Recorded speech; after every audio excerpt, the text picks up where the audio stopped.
Good morning, everyone. Here in Anderson, it's Tom Ruddick again. We were out a little bit earlier out at one of the demolitions, and we appreciated you joining us then. And I told you we were going to be out at the Anderson Fire Department here, station number 1.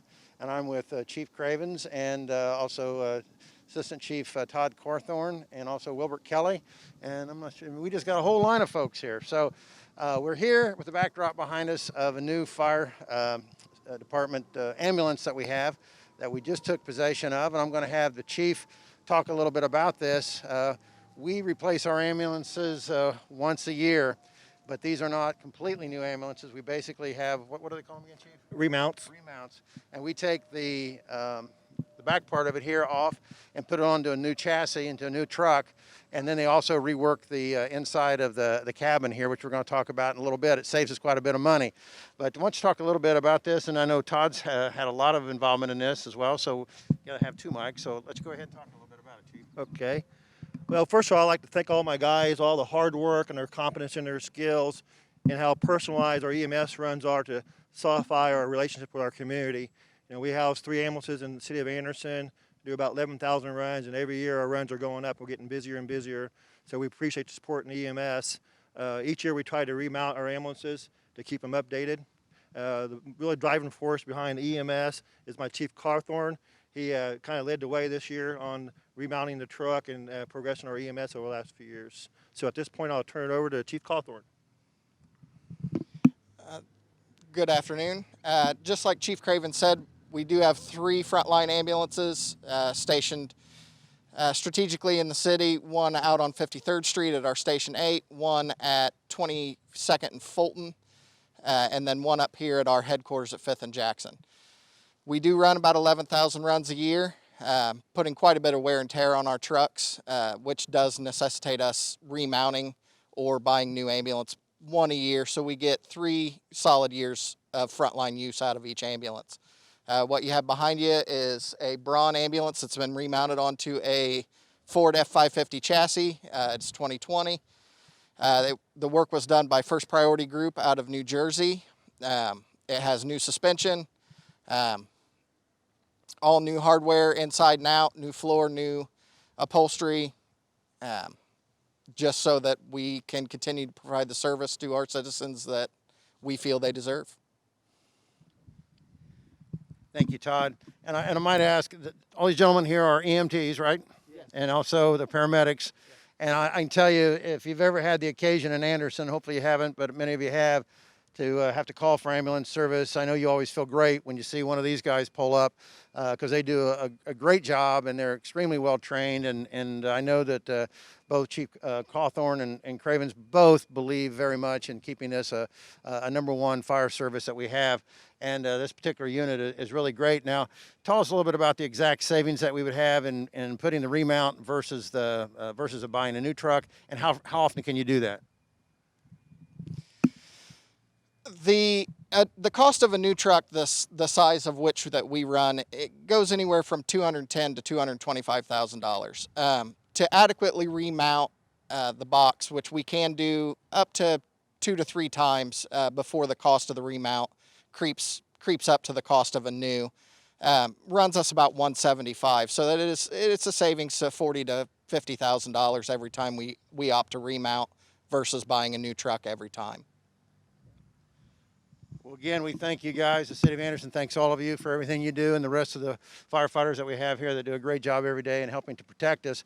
What I'd like to do now is kind of swing around and show a little bit of the amenities that this particular ambulance has and talk about some of the new features. And we'll just kind of stay live for a second and walk around this way.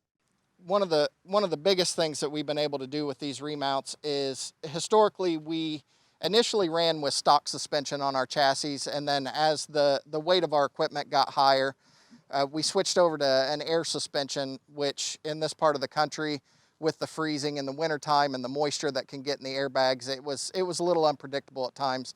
And now we've moved over to a liquid spring, which is a hydraulic suspension in the back, which has proven to be a game changer in the smoothness of the ride and how effective our treatments can be while we're moving down the road. You might talk a little bit, Chief, if you would, about You know, folks, we talk about EMTs and we talk about paramedics, and obviously we have our folks that raise ambulance. We have both, but we always have paramedics on board. Talk about what the paramedic can do for somebody when they get to the scene, and then from there to the hospital.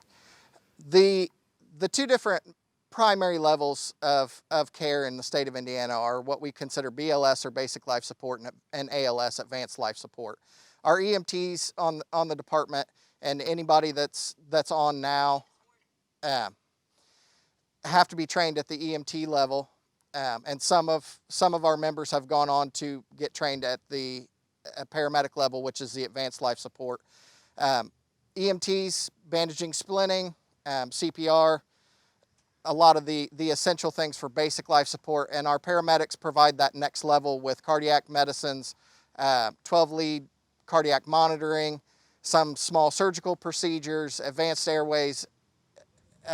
Really what we can do in the back of an ambulance is endless as we work under doctor's medical direction. And if we get into a situation where we need to go above and beyond what our normal is with doctor's guidance, online or even offline, we can go above and beyond at that point in time. Now, talk a little bit about, I know you've got your gurney in here. Of course, a lot of times when these guys show up, your patients are either in a compromising position or maybe they're heavy, they're down on the ground and really can't help themselves. What do you have available to help these guys be able to move folks around? All of our trucks have both a stair chair and what we call our cot, which is our stretcher.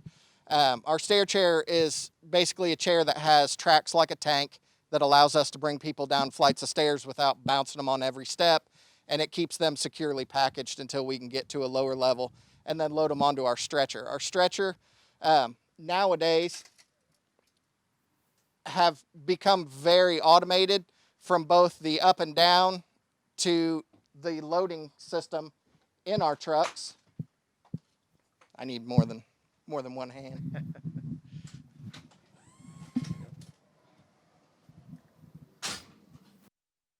Up until a year and a half ago, we would have to lift the patient, get them onto the cot, and then lift the cot to get it into the.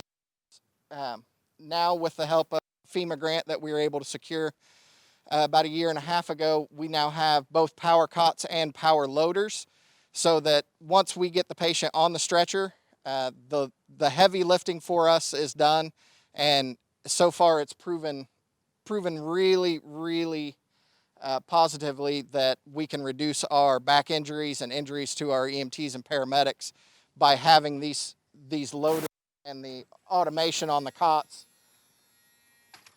so that the wear and tear our members go through is significantly less. And then this pulls out, you go do your business, and then come on back. One button and it releases from the truck, and to load it, it loads in the same manner.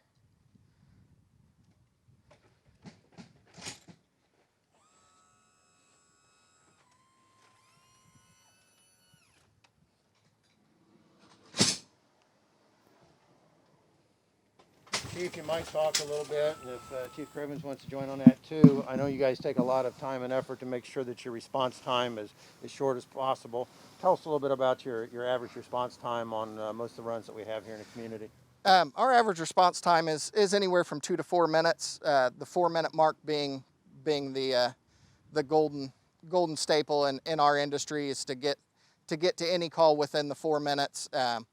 Depending on the type of call, time can be muscle when you're talking about heart attacks and things like that. Time is brain when you're talking about stroke patients. So being able to respond quickly and respond with the needed resources, whether it's on this truck or the adequate hands that we need to handle some of these more severe calls, which we do roll our fire engines as well as our rescue truck as advanced life support non-transporting vehicles. So we get, even if the ambulances are busy, we do get advanced life support to the patients as soon as we can, and that keeps us under that 4-minute mark. Now, we talk once in a while too. I know the Chief and I have had a lot of conversations about mutual aid. Mike, explain a little bit about what mutual aid is here in our community. A lot of our surrounding surrounding townships that surround the city of Anderson function at the basic life support level.